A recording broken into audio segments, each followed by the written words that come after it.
Jésus, avec toi, nous ressusciterons.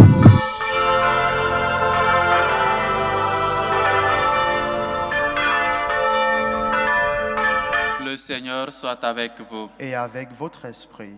Évangile de Jésus-Christ selon Saint Jean. Gloire à toi, Seigneur.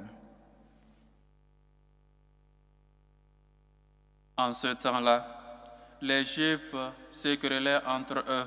Comment celui-là peut-il nous donner sa chair à manger? Jésus leur dit alors, Amen, Amen, je vous le dis.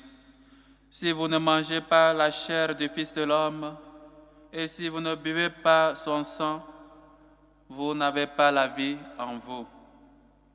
Celui qui mange ma chair et boit mon sang a la vie éternelle, et moi, je le ressusciterai au dernier jour. En effet, ma chair est la vraie nourriture, et mon sang est la vraie boisson. Celui qui mange ma chair et boit mon sang demeure en moi, et moi, je demeure en lui. De même que le Père qui est vivant m'a envoyé, et que moi je vis par le Père, de même, celui qui me mange, lui aussi vivra par moi. Tel est le pain qui est descendu du ciel. Il n'est pas comme celui que les pères ont mangé. Eux, ils sont morts. Celui qui mange ce pain vivra éternellement. Voilà ce que Jésus a dit alors qu'il enseignait à la synagogue de Capharnaüm.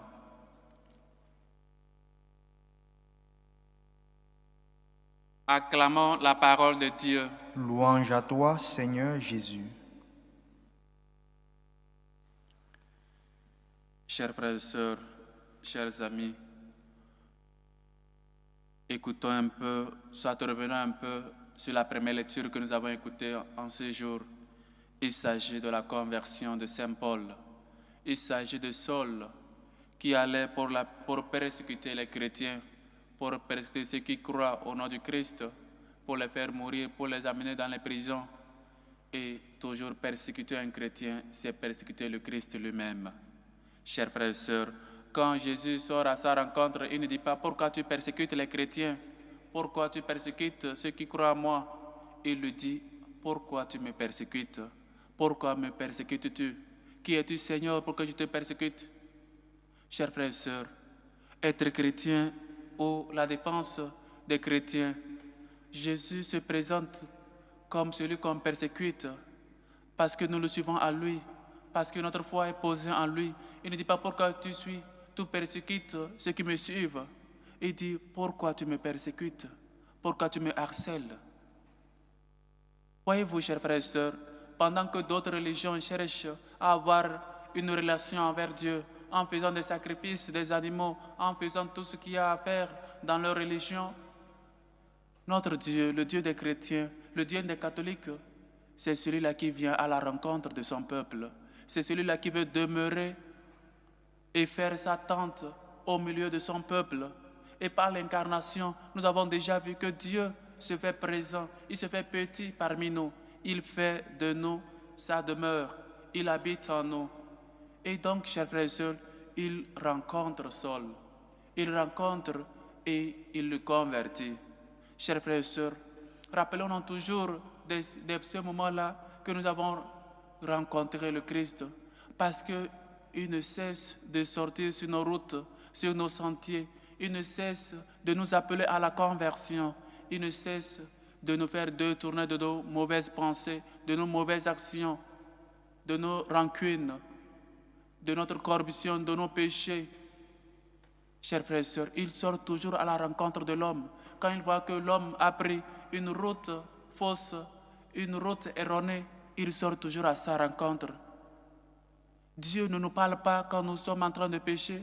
Dieu ne nous parle pas quand nous sommes en train de faire du mal à nos frères, à nos sœurs. Oui, qu'il le fait. Il le fait à travers notre conscience. Et parfois, même après l'acte, nous regrettons peut-être d'avoir dit ces mauvaises paroles à la personne. Nous regrettons d'avoir bagarré avec un ami, avec une amie, avec une sœur, avec un membre de la famille. Mais pourquoi nous le regrettons si avant cela, nous l'avons fait avec joie? Parce que le Seigneur ne cesse de nous parler. Il ne cesse de nous appeler à la conversion. Et parfois même, avant même qu'on ne prenne l'idée, il arrive déjà à nous convertir. Voyez-vous, chers frères et sœurs, quand Joseph a pris l'idée de répudier la Vierge Marie, de la répudier en silence, il sort, il lui dit en songe, n'aie pas peur de prendre chez toi la Vierge Marie. Même, comme lui-même l'a dit, avant même que la parole n'arrive sur ta langue, Dieu la connaît déjà. Oui, chers frères et sœurs, voilà notre Dieu. Voilà qu'il se fait présent parmi nous. Il marche avec nous. Il nous appelle chaque jour à nous convertir, à vraiment nous détourner de nos mauvais actes, de nos mauvaises pensées, de nos mauvaises actions. Dieu ne veut pas laisser, il ne veut pas la mort du pécheur, mais qu'il se convertisse et qu'il vive. Qu'il est bon, notre Dieu. Goûtez et voyez qu'il est bon, le Seigneur notre Dieu. Oui, chers frères et sœurs, nous les chrétiens catholiques, nous devons être toujours dans la joie. Nous devons être toujours des gens joyeux, des gens qui ne cessent de contaminer leur joie à nos frères et sœurs, parce que nous avons vraiment connu quelqu'un qui nous aime. Il nous aime tant qu'il ne veut pas qu'on se perde. Il nous aime tant qu'il est toujours présent au milieu de nous, qu'il fait route avec nous. Chers frères et sœurs, ayons toujours ce regard-là de voir Dieu parmi nous, de voir Dieu à côté de nous. Goûtez et voyez qu'il est bon, le Seigneur notre Dieu. Oui, Dieu ne cesse de sortir à notre rencontre quand nous prenons des mauvaises routes. Un père n'attend toujours pas son fils afin qu'il ne revienne à la maison. Même quand un fils sort de la maison et il tarde à venir, ses parents ne se préoccupent pas. Dieu aussi se préoccupe. Il fait combien de temps que tu es parti de l'église? Combien de temps que tu ne te rapproches pas de la table sainte? Dieu se préoccupe, il t'attend. Arrange ta situation, reviens à la table sainte, reviens vers Dieu. Qu'est-ce qui nous empêche de revenir vers lui? Quelle maman, quel papa n'attend pas que son fils qui est parti revienne? Que son fils qui était peut-être un délinquant, qui était peut-être quelqu'un qui a un caractère dur, revienne toujours. Voilà le Seigneur qui nous attend toujours, qu'il soit toujours à notre rencontre afin qu'on se convertisse. Saul, il persécutait les chrétiens. Et Jésus, notre Seigneur, lui demande, pourquoi me persécutes-tu? Et parfois, il y a des autres qui demandent, pourquoi prier pour les ennemis de l'Église? Pourquoi prier pour des gens qui persécutent l'Église? Mais afin qu'ils se convertissent. Pourquoi donc Jésus prend la peine? Il se dérange de parler à la Samaritaine. C'est afin qu'elle se convertisse. Pourquoi il prend la peine de parler peut-être à Jacé, à Matthieu, à pas mal de saints? C'est pour qu'on se convertisse. Pourquoi il prend la peine de sortir à la rencontre de Saul? C'est pour qu'ils se convertissent. Dieu se dérange toujours. Il prend cette peine-là de venir toujours vers nous. Oui, chers frères et sœurs, l'amour que Dieu a pour nous, rien ne peut s'expliquer. Cela ne peut s'expliquer. Parce que quand on commence par expliquer l'amour de Dieu, on se rend compte que c'est l'océan. On ne peut pas tout savoir. On ne peut pas s'immerger. Seulement, il faut le contempler. Oui, mais il faut aussi parler de l'évangile d'aujourd'hui, chers frères et sœurs. En effet, ma chair est la vraie nourriture et mon sang la vraie boisson. Il y a pas mal de mauvaise nourriture, il y a pas mal de mauvaises boissons. Et Jésus se présente comme cette nourriture-là qu'on a toujours besoin. Il se présente comme cette boisson-là qu'on a toujours besoin durant notre marche vers sa maison, durant notre pèlerinage ici sur la terre. On a toujours besoin de lui. On a toujours besoin d'être soutenu. On a toujours besoin d'être comblé. Notre âme a soif de Dieu. Et donc, chers frères et sœurs, comment nous recevons Dieu? On est en train de parler dans cette semaine du pain de vie, le pain qui est descendu du ciel. Mais il faut aussi parler de comment nous recevons le Christ, comment nous recevons ce pain de Dieu-là dans notre vie, dans notre quotidien. comment je parle à Dieu, comment je le reçois. Je cherche tout au long de la journée à me nourrir du Christ. Je cherche tout au long de ma journée à boire du Christ ou je cherche autre nourriture ailleurs. Oui, on a un corps, on doit manger, mais notre âme aussi a soif et faim de Dieu. Il faut qu'on cherche Dieu. Il faut qu'on sache nous nourrir de Dieu. Il faut qu'on sache revenir à la table sainte. Il faut que peut-être les uns et les autres qui sont éloignés de la table sainte par peut-être des problèmes ou des circonstances un peu particulières ou particulières, qui reviennent toujours vers Dieu, qu'ils se dérangent et qu'ils se sentent un peu gênés de revenir à la table sainte parce que c'est la vraie boisson, parce que c'est la vraie nourriture, parce que seul Christ peut nous combler.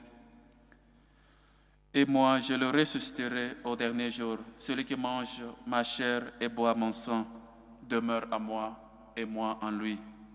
Dieu veut faire de toi sa demeure. Celui qui mange ma chair et boit mon sang, je demeure en lui. Comme je vis par le Père, il veut que nous aussi nous puissions toujours vivre par lui, le Christ.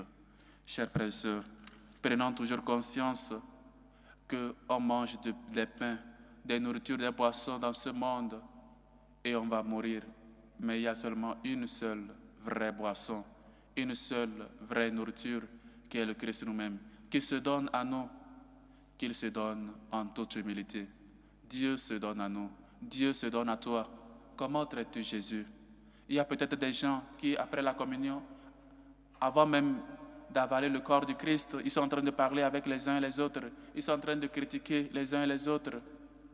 Quand nous recevons le Christ, nous devons toujours tomber à genoux et lui dire merci. Merci pour l'Eucharistie, merci pour ton corps, merci pour ton amour dans notre vie, merci parce que toi-même tu te donnes à moi, pauvre pécheur. Toi tu fais de moi ta demeure, moi impur, moi plein de péchés, moi orgueilleux, moi de mauvaises pensées, moi de pas mal de choses, mais tu veux humblement faire de moi ta demeure. Voici que je suis à la porte et que je frappe.